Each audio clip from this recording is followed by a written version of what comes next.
for about 25, 30 years ago, and the board had the authority at that time. And I'm wondering what changed to cause it where the board doesn't have the authority anymore. But if there's misuse of funds from a federal government, shouldn't there be some indictments? I guess he's saying that's why we're not building homes.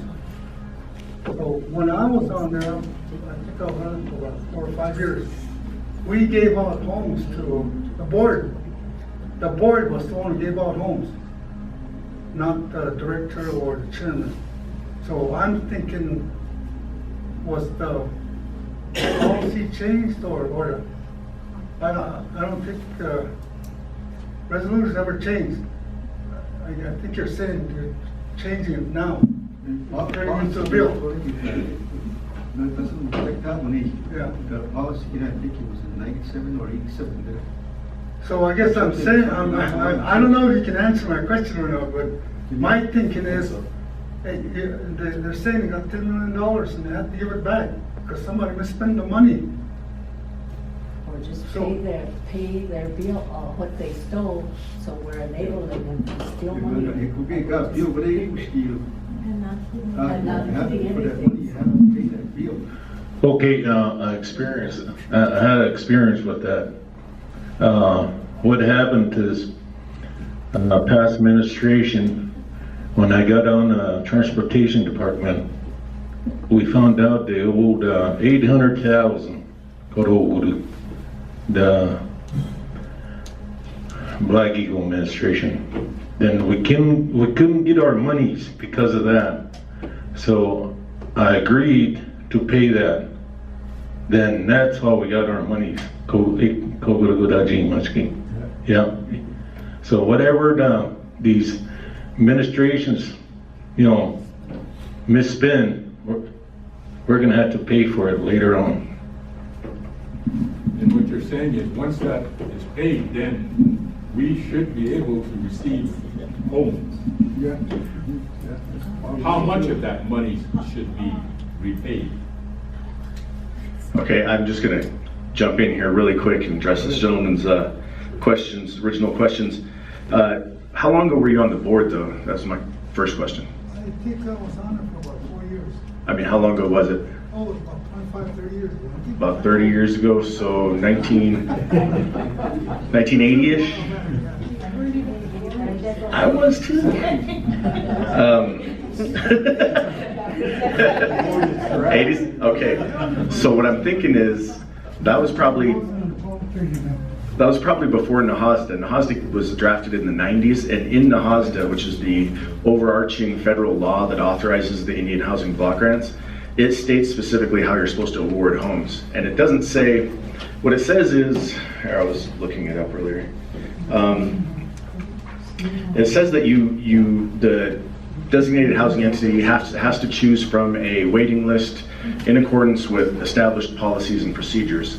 And then there are other areas in there for who's an eligible family and what are eligible activities, like Eugene was saying. So the policies that exist have been developed, putting all of that stuff from Nahasda and then the implementing regulations and the CFRs into consideration. So the way that houses are awarded is people come in, they fill out an application, they submit all of their qualifying information, income information, things like that. The applications are gone through. If they qualify, they're put on a waiting list if there's no eligible units.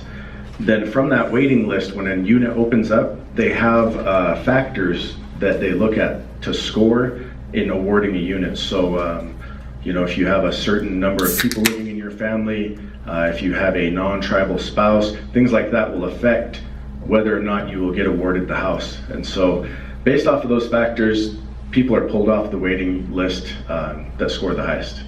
And that's how homes are awarded. Oh, and then based on size as well. If there's a 4-bedroom unit and you are a 2-person family, they're gonna go down the list till they find people that need a 4-bedroom unit. So that's, I think that the authority has changed, and it probably changed with Nahasda based off of you being on the board in the 80s.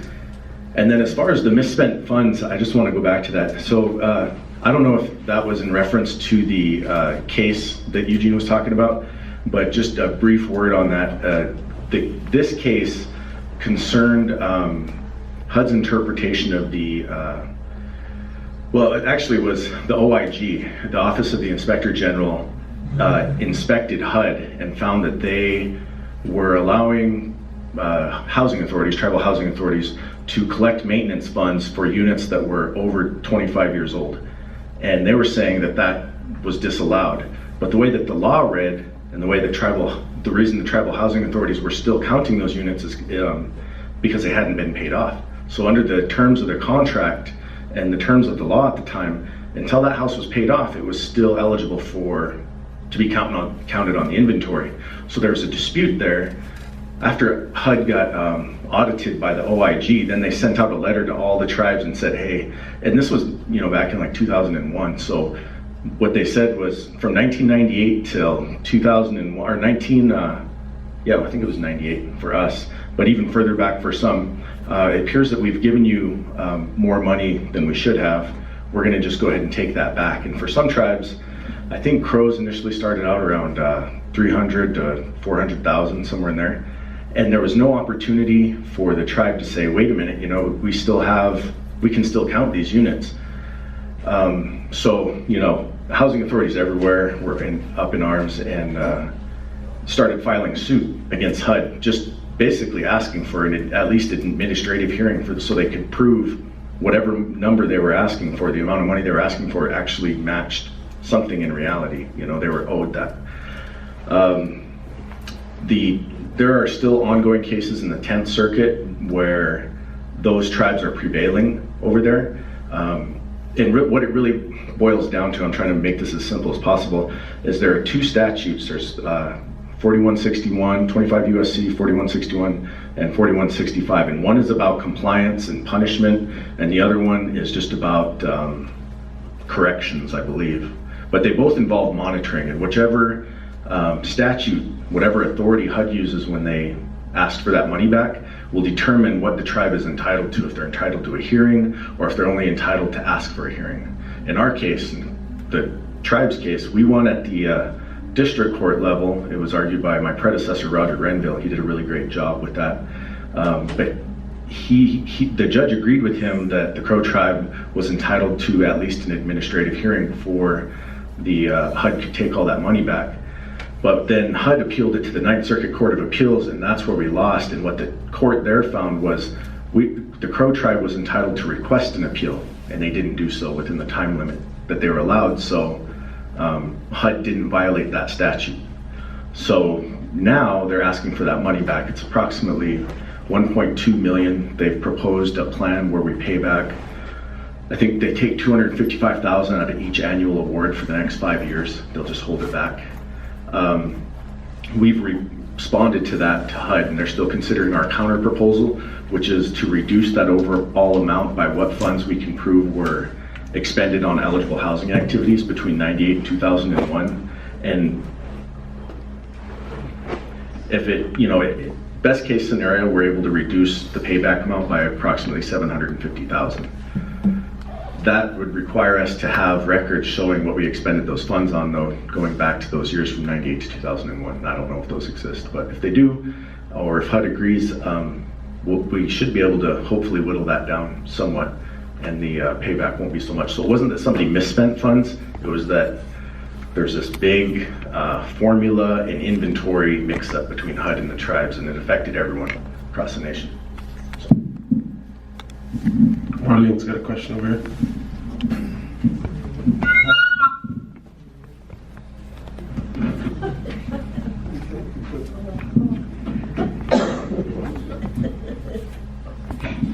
I think my question is for Eugene.